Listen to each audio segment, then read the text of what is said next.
মায়ের নাম আমেনা। আমেনা। জীবিত? মৃত। বাড়ি কোথায়? হরিরামপুর। হরিরামপুর। হরিরামপুর কোথায়? গ্রামে হরিরামপুর 5 নম্বর ওয়ার্ড। এলাকার নাম কি? 7 নম্বর। 7 নম্বর। এলাকার নাম কি? বাজারের কাছে। বাজারের কাছে। হরিরামপুর বাজারের কাছে বাড়ি। এই যে মসজিদ, এই মসজিদের নাম কি? আব্দুল খালেক মোড়ল জামি মসজিদ। আব্দুল খালেক মোড়ল জামে মসজিদ। এই মসজিদে কি আপনি ইমাম? আচ্ছা, কি ঘটনা কি বলেন তো? নারী সংক্রান্ত। নারীর সঙ্গে কি বিষয় বলেন,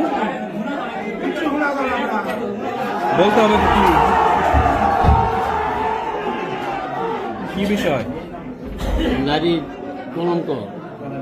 আরে ভাই, ওই মেয়ের সাথে আপনি কি করছেন এটা বলেন। কি করছেন যেটা সত্য সেটা বলেন। কি করছেন মেয়ের সাথে? শারীরিক সম্পর্ক করেছেন? হ্যাঁ, সম্ভব। শারীরিক সম্পর্ক আছে এটা বলেন। মেয়েটার বয়স কত? 13 বছর। 13 বছর। আপনার বয়স কত? মানে 35। আপনি কয়বার করছেন? একবার। একবার। কোথায় করেছেন? এখানে মসজিদে বলেন। মসজিদে। কোথায়? বাড়িতে। কার বাড়িতে? তার বাড়িতে। তার বাড়িতে করেছেন? কয়বার? একবার। একবারই। ঠিক আছে।